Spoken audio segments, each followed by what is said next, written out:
Sveiki, esu psichologas Gediminas Navaitis. 30 metus konsultavau žmonės turinčius labai įvairių psichologinių problemų. Jas net išvardinti būtų sunku. Žmonės kreipdavosi į konsultaciją, norėdami įspręsti savo asmeninio gyvenimo nesėkmes, norėdami padaryti stulbinančią karjerą ar išvis rasti darbą, norėdami rasti žmogus, kuris jiems būtų artimas, ar nutraukti santykius, kurie jau tapo nebepakeliami su artimai žmonėmis. Vardinti ir vardinti panašias problemas būtų galima labai ilgai. Vardinti tas problemas, dėl kurių žmonės kreipiasi į psichologinę konsultaciją. Tačiau jiems visiems bendra tai, kad jie manė, jog nebesugeba valdyti savo gyvenimo, buvo paveikti streso.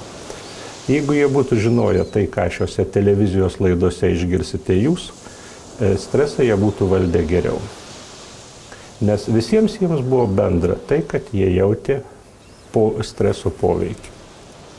Šiuose pokalbiuose apie stresą jūs išgirsite konkrečią, praktišką informaciją, padedančią geriau suprasti, kas yra stresas ir geriau jį valdyti. Dar norėčiau pasakyti, kad kaip retas, kuris psichologas, galiu pasakyti, visą tai, kas bus vėliau pateikta, išbandžiau aš pats. Visą tai tikrai padeda, tikrai veikia. Na ir dar menkas pastebėjimas, kad kreipdamasis į jūs sakysiu žiūrovas. Reikėtų gal sakyti žiūrovas ir žiūrovai. Bet tiesiog dėl kalbos glaustumo. Manau, kad žiūrovės neįsižeis. Pokalbį apie stresą derėtų pradėti nuo apibrėžimo. Kas stresas yra? Ką mes juo vadiname? Streso apibūdinimų yra labai daug. Streso buitinėje kalboje dažnai vadinama įtampa. Vadinama tai, kas nemalonu. Vadinama tai, kas kelia rūpestį, ko nesugebame valdyti. Visuose tuose apibūdinimuose yra dalis tiesos. Bet geriausiai visgi vadovautis moksliniu streso apibrėžimu, kurį pasiūlė vienas pirmųjų streso tyrinėtojų Hansas Selye. Jisai teigia, kad stresas tai yra nespecifinė organizmo reakcija į būtinybę prisitaikyti.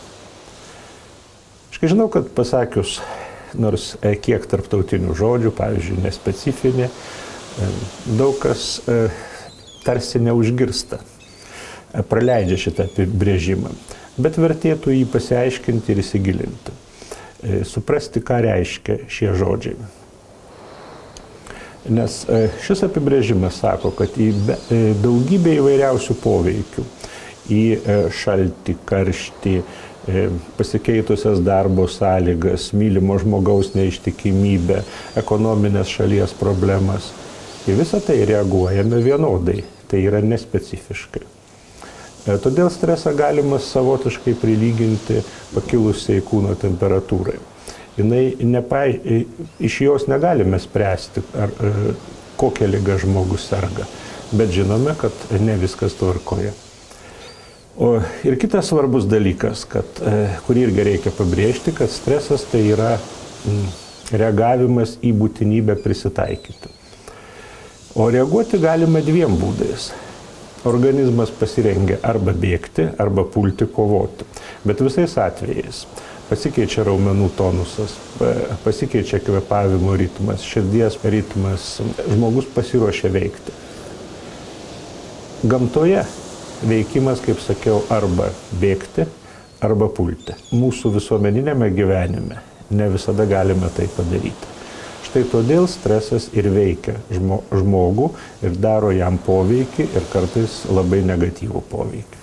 Iš kitos pusės reikia pasakyti, jog visiškas streso nebuvimas, jokių naujų įvykių, pokyčių irgi nėra gerai. Tam tikras streso lygis yra priimtinas.